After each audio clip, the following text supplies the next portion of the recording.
Hello and welcome to another pen video from me, Penultimate Dave. So I have another pen here that I added to my collection quite recently. So this is a new find, and it's a new old stock pen.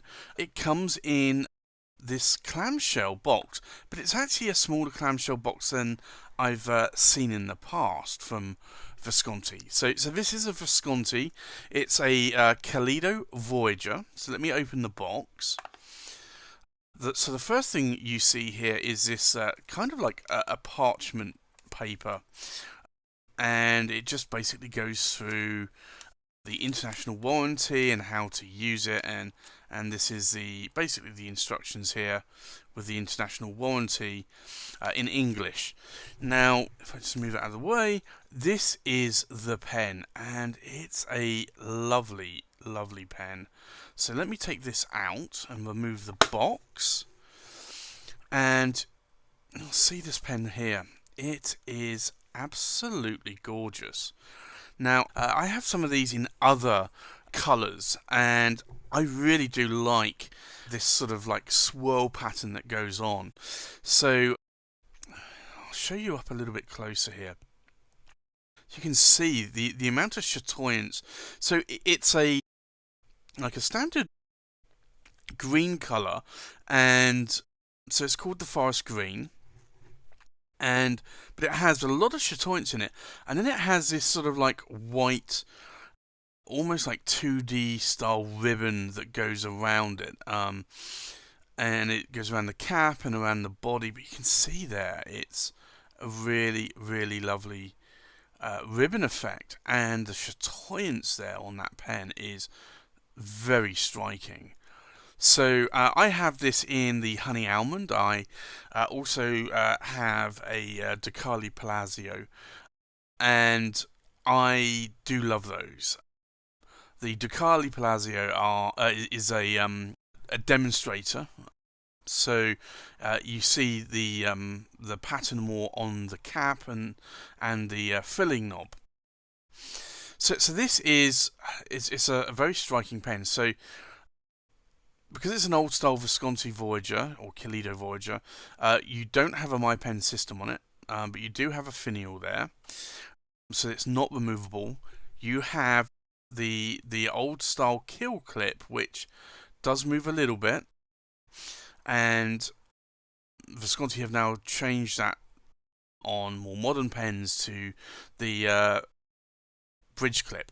So now this pen on the centre band here, you'll see is just marked with lots of V's for Visconti. And then the pen tapers down only slightly to the end here. And then you have a metal dome here, but there's nothing actually on it. So if I unscrew this pen, you'll see that it's just a lovely pen.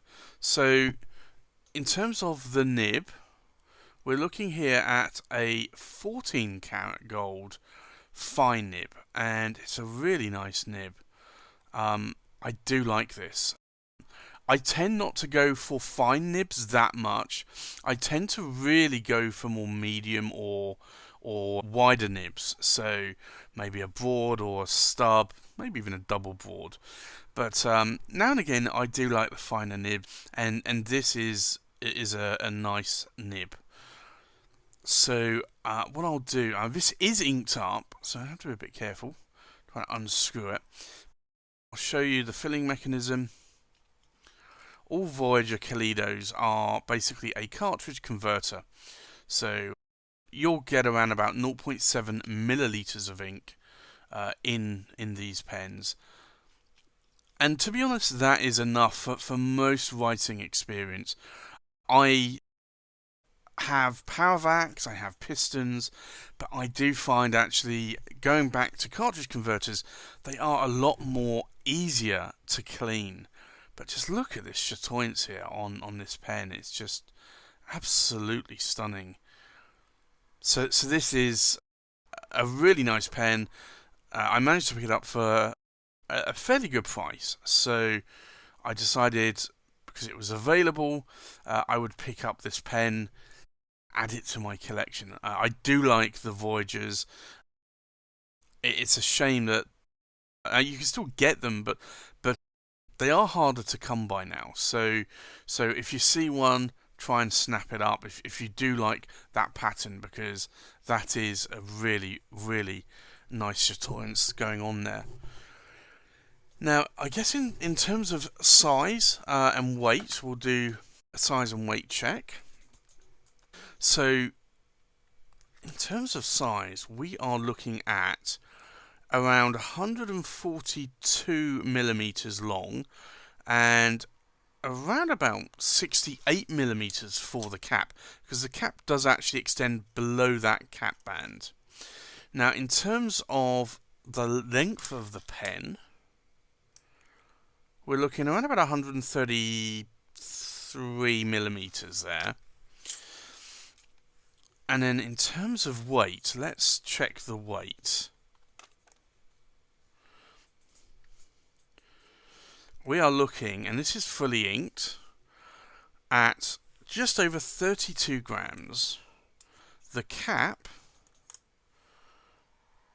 is just over 11 grams. And the pen fully inked is about 21 grams, just under. So this is actually quite a nice pen in terms of not only size and weight. So for me, I'll zoom out a little bit here, you can see here in my hand, if I unscrew it, this is actually a really nice size. For me, I do like the length of this pen, and I do like the size of the section. I do like that the section also flares out a little bit here as well towards the tip. You can probably just about see it there. It's hard to actually see, but I really do find that makes this very comfortable to hold in the hand. Now, of course, you can post the cap if you want to, but then it becomes a little bit oversized. Although it's not back heavy, the majority of the weight is in the pen, so the cap is actually not that heavy, it's quite light. So I really do like this pen, and I'm really glad that I was able to add it to my collection, and I'd like to try and actually add a few more Voyagers. I tend to have a lot more Homo sapiens in my collection. The Voyagers, I do like them as, I'd say, almost as much as the Homo sapiens.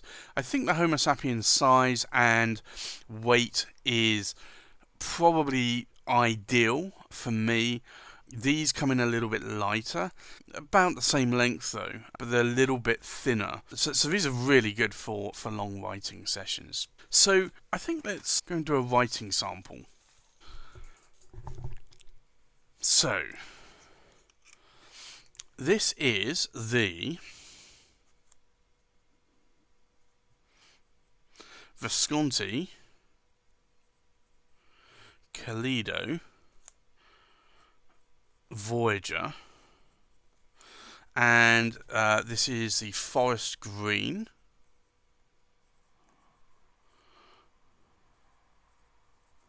And it is a fine nib, and it is a 14 karat gold nib. Now the ink is Diatramentus olive green. Now, I've not tried an olive green ink before, but I actually do like this. I don't really, I think I only have two Diatramentus inks now, that and the chocolate brown. So, in terms of line variation, so this is a fine nib. You are not going to see a very wide line, but if I try to push it a little bit more, now it's a gold nib, so I don't really want to push it too much. But you can see there that you can get some line variation out of this if you're careful. So here you go with the figure of eights. You can coax a little bit of line variation out of it.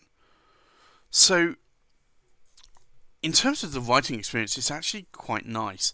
In terms of wetness, let's have a look. It's not an overly wet nib, I would say. So you can see here, like, I'll just do a little bit more there. Like it's quite a dry writer, and the ink is quite dry as well. So that makes it really more of a dry writing pen, I would say.